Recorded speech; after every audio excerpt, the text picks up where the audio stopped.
Vizianagaram MLA Kolagatla Veerabhadraswamy ఎలక్షన్లకు ఓ party మారుతుంటాడని, ఆయన ఎప్పుడు ఏ గుర్తుపై పోటీ చేస్తాడో ఎవరికీ తెలియదని అశోక్ గజపతిరాజు ఎద్దేవా చేశారు. అటువంటి వ్యక్తి వచ్చి ప్రమాణాలు చేయమంటూ ప్రగల్భాలు పలుకుతుంటే ప్రజలు నవ్విపోతున్నారని పూసపాటి అశోక్ గజపతిరాజు తీవ్రస్థాయిలో ధ్వజమెత్తారు. నీకు ఏం చూసి ఓటు వేయాలని ప్రజలను అడుగుతున్నావని ఆయన ప్రశ్నించారు. విజయనగరం జిల్లా అశోక్ బంగ్లాలో జరిగిన భారీ బహిరంగ సభలో అశోక్ గజపతిరాజు ఎమ్మెల్యే కోలగట్ల వీరభద్రస్వామిపై మండిపడ్డారు. వైసీపీ అధికారంలోకి వచ్చాక జగన్ ఎంతో మంది ఆకలి కేకలు పుట్టించారని, అన్నా క్యాంటీన్లను తొలగించి పాపం మూట కట్టుకున్నారని తీవ్ర విమర్శలు చేశారు.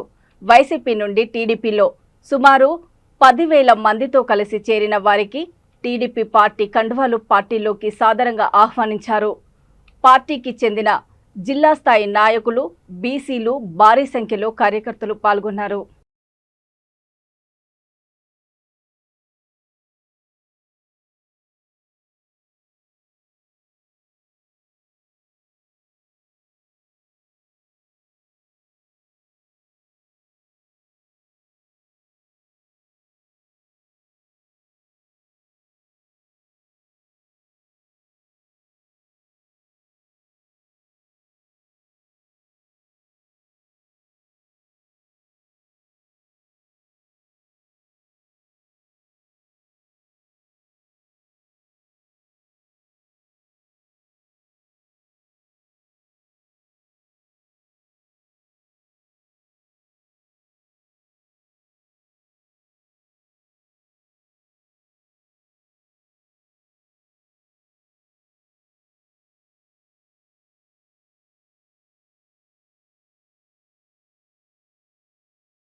రామా నువ్వు కూడా ముందుకు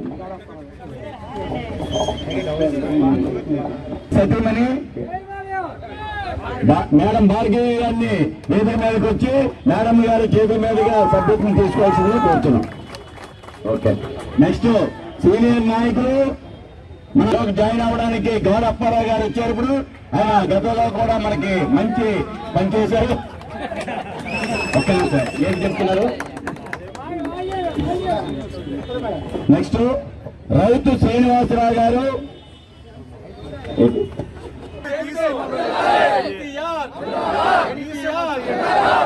చంద్రబాబు నాయకత్వం, లోకేష్ బాబు గారి నాయకత్వం, లోకేష్ బాబు గారి నాయకత్వం.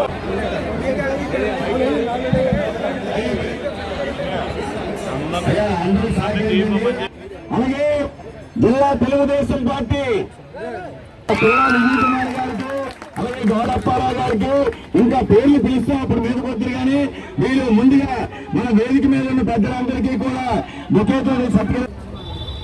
అయ్యా, మీరు తెస్తారు మనుషుల్ని, దేవుడి పేరు చెప్తారు. దేవుడి పేరులో ఇక్కడ 470 మంది పిల్లలకి ప్రతిరోజు అన్నం పెట్టేది సంస్కృతి ఉంది విజయనగరంలో. నా స్వర్గీయ తండ్రి గారు చేశారు. దాన్ని 16 నెలలు నన్ను డిస్మిస్ చేసి మీరు ఆపారంటే చిన్నపిల్లల పైన ఎంత భక్తి ప్రదర్శించారో ఈ విజయనగరంలో మనకు తెలియదంటారా? దాంట్లో ఎక్కువ మంది పిల్లలు ఎక్కడి నుంచి వచ్చారు? జనంలో హెచ్చు బీసీలు ఉన్నారు, ఆ పిల్లలు హెచ్చు బీసీలు ఉన్నారు. దాంట్లో చాలా మంది పిల్లలు ఆయన నియోజకవర్గం, కళా వెంకట్రావు గారి నియోజకవర్గంలో ఉన్న గ్రామాల నుంచి వస్తారు.